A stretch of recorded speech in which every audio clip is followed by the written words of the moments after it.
Hey, everybody. You want to talk about upping your training game? You want to talk about joining the hundreds of departments that have chosen to bring us in to do some training, customized training, specifically designed to unlock your team's potential?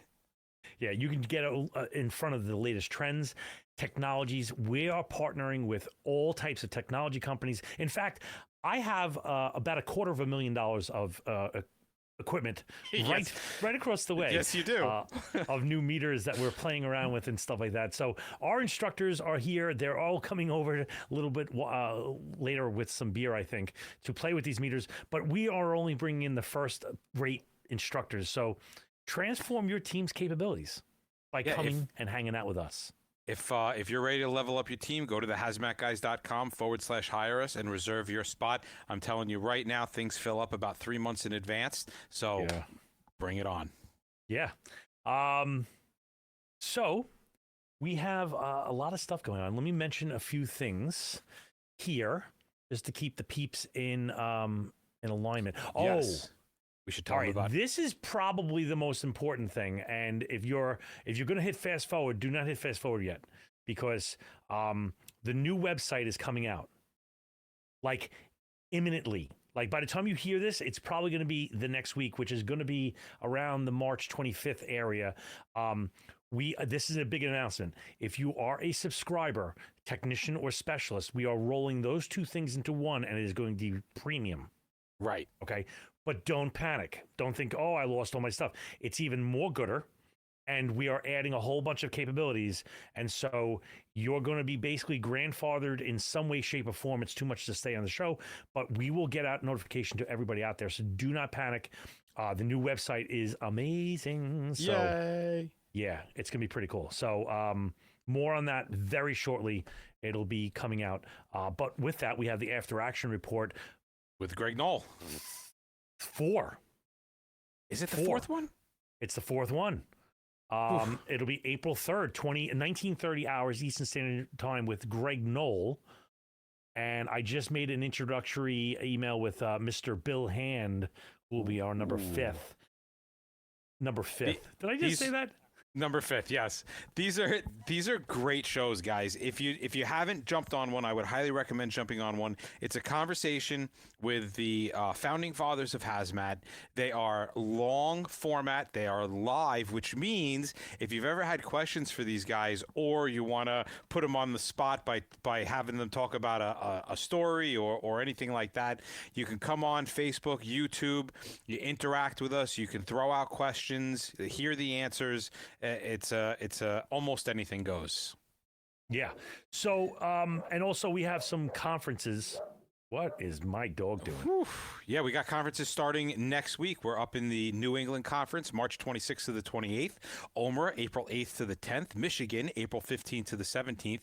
Cold Zone, the 8th through the 10th. Oklahoma, May 15th to the 18th. The 19th, we're in South Carolina. And Baltimore, of course, the granddaddy of them all, June 6th through the 9th. And more stuff coming up. We would be remiss not to talk about the upcoming Battery Destroyers Club, episode 2. This is where we went out to the West Coast. We destroyed a whole bunch of batteries with a whole bunch of alphabets. And don't forget about our swag. As the new website opens up, we're going to be having a whole ton of new potential swag that is very customizable. Yeah, you're going to love them. The kids are going to love them. And the kids will love it. They make great Easter gifts. Oh, it's what a treat. What a treat. All right, so we have, as you can see from below, we have a topic here, and I think this is going to be a two-parter. Yes, it is. Yes, it is. We have got a ton of interest in CNG recently. So we pulled some information from one of our CNG courses, and we want to just kind of talk about it a little bit, because this is something that is growing, and much like EV vehicles, right? It's kind of a new thing. We need to figure out how to deal with it. We need to figure out how to work with it. Again, there's very little from, like, you're not going to reach out to NFPA and they'd be like, hey, this is how, as a hazmat technician, you play with this. We continue to have to work on our product container environment and behavioral models to work forward and come to solutions. So, everything's changing. techniques change, products, the stuff that we use changes, but what doesn't change is the actual chemistry and the chemical physical properties. So let's start off with some background and just understanding that anytime we say natural gas, we're really talking about methane. Yes, there's some other stuff in there, and we talked about synthetic natural gas, which is an oxymoron in and of itself, which contained a lot of the same properties, only had a little bit of hydrogen and carbon monoxide mixed in there. So let's focus primarily on methane, because when you do go to one of these CNG or LNG vehicles, that is the chemical that you're going to be dealing with, and that is where we start off with our product. So methane, one of the smallest, actually it is the smallest organic hydrocarbon out there, with a molecular formula of CH4 and a molecular weight of about 16 grams per mole, which if you don't know, that's really, really light. It consists of 1 carbon and 4 hydrogens, and that is it. Yeah, that is insanely light. And just for, I know people go, what the hell is a mole? And I was just talking to my son about this. I heard I might be misquoting this a little bit, but it's something very, very close to this. That the size of a mole, I believe, is 6.022 to the minus 10.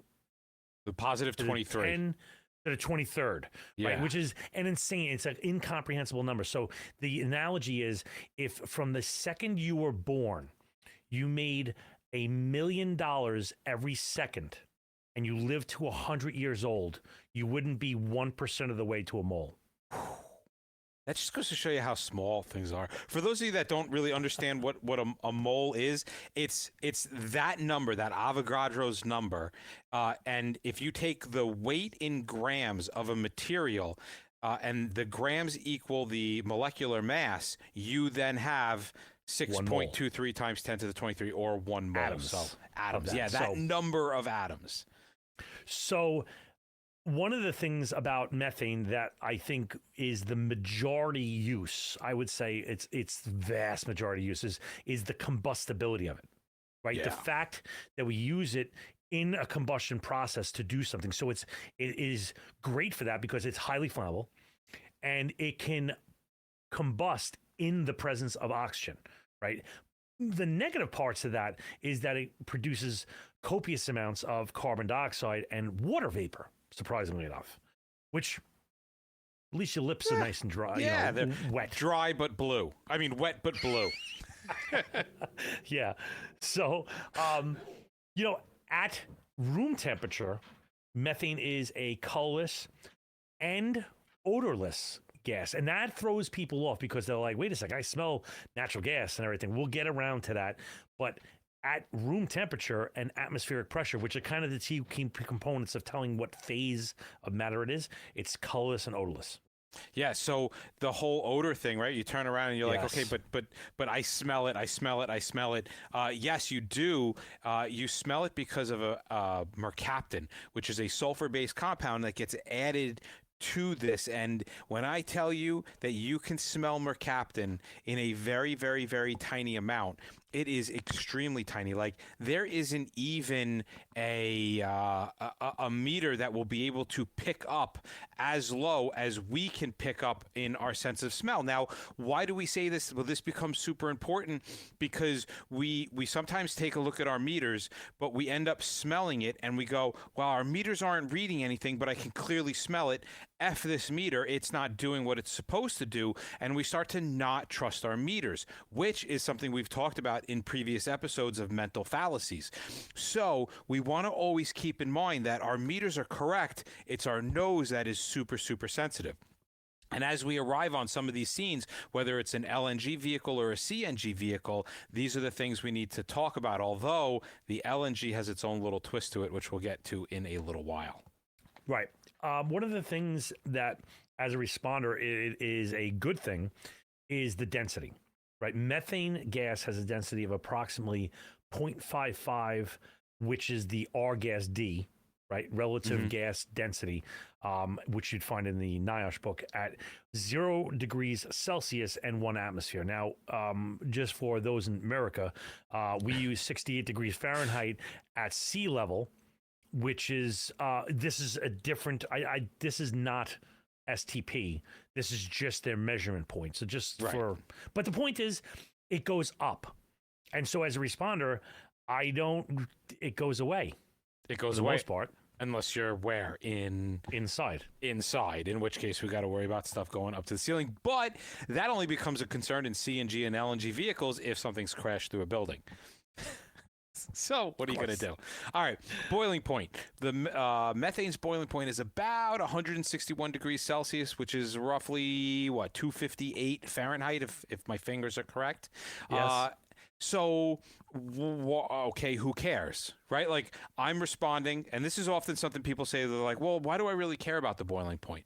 Well, we care about the boiling point because the CNG is compressed natural gas. The LNG is liquefied natural gas. So we can start to get an understanding of how cold this substance is going to be in its liquid form. It has to be below 258 degrees Fahrenheit, which is then classified as a cryogenic liquid at ambient conditions. I'm looking ahead in our little notepad here, and just one of the things, a good question is, can liquefied natural gas auto refrigerate? Sure. Sure can. And so we use the analogy in classes a lot that propane, when it auto refrigerates, goes down to like minus 44, and then it stops. It basically, the pressure is zero. And that 44 number is not a static number. It's for propane. And in this case, it would auto refrigerate at minus 258 degrees Fahrenheit. Very So cold. each one that we liquefy artificially, because this is definitively a gas, will auto refrigerate at its boiling point or thereabouts, because there is some flexibility in that. But It's, pressure, the whole 9 yards. But for the most I part, digress. listen, the difference between 15, 20 degrees when you're down already at 258 degrees, like my finger's not going to be like, I'm not going to fall off because it was 248 degrees. Right. This is balmy. Right. This is It's amazing. going to shatter like there's no tomorrow. Another thing with that, and something that I like, the vapor pressure. I like where it's going. But one thing that could work a little against us is the solubility. Right. And this, I kind of care about this thing mostly in a decon capacity, but I've also heard people use, I'm going to bubble it or sparge it. Right. And I'm going to bubble it through something. If you are thinking you're going to bubble it or sparge it through a water medium, you're not going to do nothing. You're just making an adorable little bubbler. Right. Which is a phenomenal, backyard, if you want to do a fire pit, it's a great way of doing a fire pit. But that, all right, but that solubility you talk about is a double-edged sword, right? There's negative to that, but there's also positive to the fact that I can now use a hose line to disperse vapor or heat that liquid up that has spilt out without having to worry about the water and the methane coming together and causing some larger spill. So solubility is always a double-edged sword. I don't think people really recognize how vital solubility is in our operations from a day-to-day basis. But it is certainly not as important as vapor pressure, which vapor pressure we know for methane is super, super, super high at room temperature, which means that it is pretty much always going to be a gas unless its temperature is dropped down and leaking out of one of its containers. So don't be confused if you arrive on scene in an accident, an LNG tank is broken open, and there is quickly vaporizing LNG all over the place, and you're like, well, wait a second, those two idiots said that it was a gas at room temperature. It's clearly room, it's in the room, so why is it not a gas? That whole auto refrigeration, that is when things start to come into play. But the vapor pressure, super, super high, definitely going to be a gas. And just for reference, any room you're in is room temperature. Yeah, that was a dad joke. That was such a bad one. Okay. Explosive limits. Now, this is something that I would say the vast majority of instructors use this as their gas of choice when they're explaining flammable ranges. It's my go-to. Because the numbers are so easy. It's 5 and 15. And so just really quickly, anything lower than 5, 0 to 5 is basically too lean. 5 to 15 is the flammable range, and 15 and above is going to be above the UEL or too rich. So these, me personally, I like narrow. This is, I would say, in the narrow range. I don't like it like acetylene, where it's like 2 to 100. Forever. That's enormous. And I like it on the higher side. This is on the lower side, but that's okay. Yeah, but it's kind of in a just right period, right? Like we look at the explosive limits, and if we take Totally. in everything else that we have talked about, methane actually becomes a pretty easy product to deal with because it rises and it goes straight up. You have very little chance of some kind of an ignition with methane because of that, unless you're trapping it, unless it's hitting something as it's going up. We have been on hundreds of low and high pressure gas leaks, not Mhm. necessarily through vehicles like these, but through the ground. And you can walk up almost over that leak and not even come close to registering 1 or 2% on your CGI. So, when it comes to dealing with these methane leaks, I mean, geez, we even had that one. What was that? That giant tank. It looked like its own little submarine, Yeah. and we were right over the thing trying to shut the valve off, and we weren't even picking up anything. And this thing was huge and leaking a tremendous amount of product. So that's always something kind of good to remember, right? Like, you try to understand how this substance is going to come out and reach me, how it's going to harm me, and you kind of get an idea of like how dangerous something is. And for the most part, I don't really see methane as being this huge, huge risk. It's still a risk, don't get me wrong, but it's not a huge risk. Where it does drop in its riskness is the reactivity, right? Where methane is generally pretty inert under normal conditions, but it is still a fuel. So, things like strong oxidizers, as well as the always present flammability risk exists. And just to round out the chemical physical properties um, portion of this specific chemical, we should probably talk about a couple of the hazards. And I think it's implied and understood that the major hazard of this is the fire and explosion hazard, right? Fire, the combustibility, the explosion, and I want to kind of explain that explosion thing is the rapid warming and pressure front of something, right? So it does it so quickly. It has the ability of pushing, and that's the explosion part of this thing. So it's very flammable. It can form explosive mixtures with air anywhere in the flammable range. Yeah. And go And that's boom it. very They go easily. boom. Methane is definitely very easy to ignite. Beyond the explosion, when it comes to a gas, especially a gas that undergoes cryogenability. A cryogenicosity? I Osity. don't know. I like I'm osity. making up Osity words. works for me too.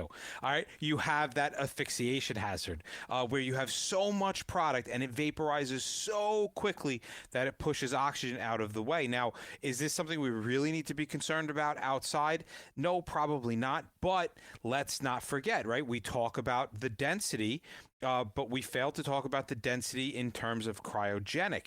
I don't know what is going to happen when the cryogenic temperatures come into play with the vaporization being released at that temperatures. Things that are cold generally are much, much denser. Now, it may be that specific condition, the cold gas goes up, which is great. But you also may have a condition, just the way the atmosphere is, even if you're outside, that you can suppress those vapors and they will stay down low, pushing out the oxygen. So we never want to turn around and go, you're always safe outside, don't worry about it. And the only worry that you have to have with methane is explosion, because you could have an asphyxiation risk as well. Like it. And health effects. I actually saw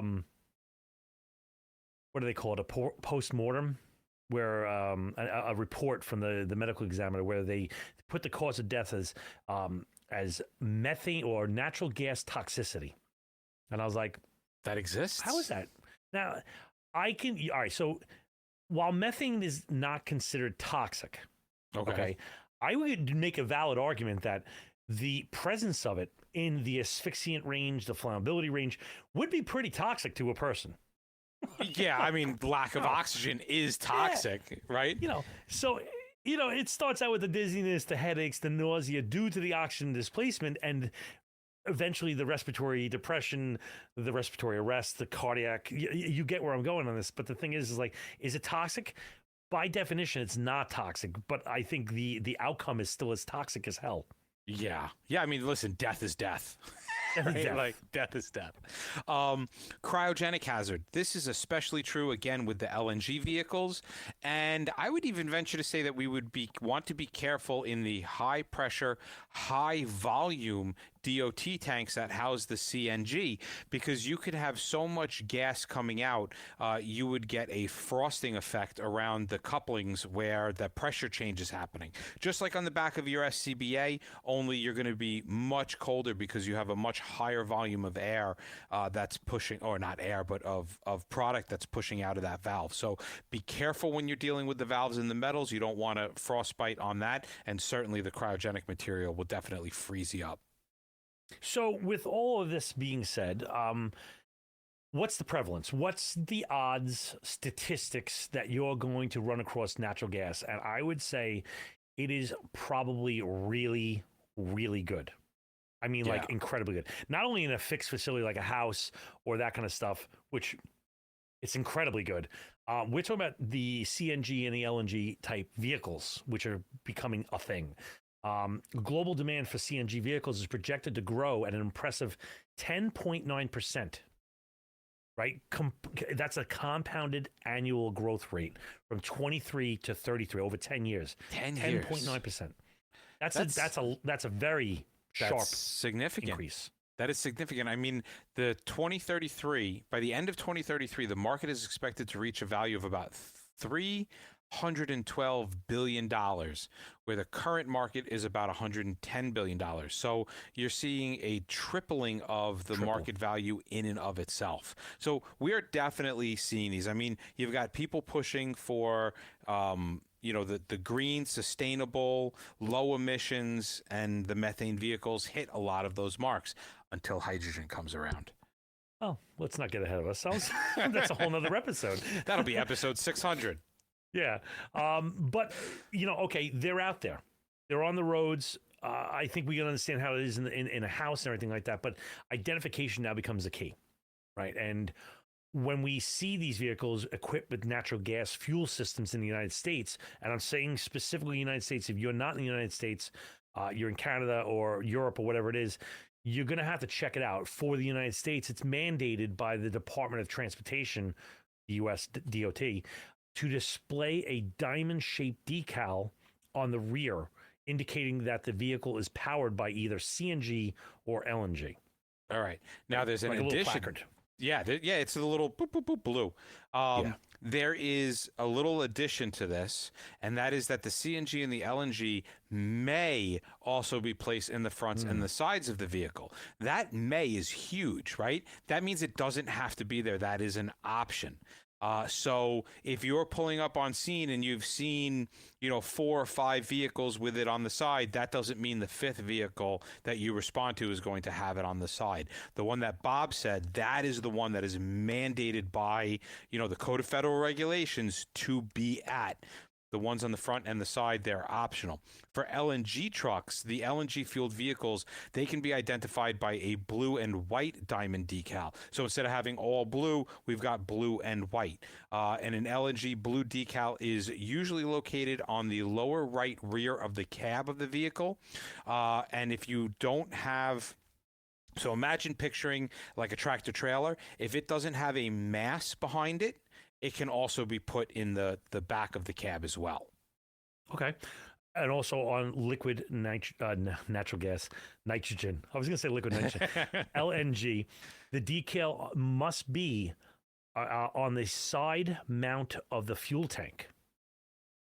Right? So on the actual fuel cells, they would have it. And on a transit bus, like a public transport bus, you would have it on the right rear area of that thing. And personally, I think around us, I see it up high on a public transit bus. The sticker itself. Yeah, I've seen it up high. I think by us, they're actually on the fuel tank. So that would meet with the decal mounted on the side of the fuel tank. The fuel tanks are up high, so we can see them up high as well. That makes sense. So for compressed natural gas, now we're talking about not liquefied, just compressed. The CNG fuel vehicles are identified by, again, a blue and white decal on the right rear of the vehicle, and a CNG may also be affixed to the front left of the vehicle. That's a may, not a need. So clearly the LNG CNG is very similar. We're going to be seeing much more LNG in trucking, right? I mean, that is what it is. All right, so for the CNGs, let's talk a little bit about the types of cylinders that we're going to come across, because when we talk about, and we're not talking about it in this podcast, I don't think we're talking about it in the next podcast, but we definitely will be talking about, when we do our class, we talk about fire tactics. So in the next episode, we are going to start to get into cylinders.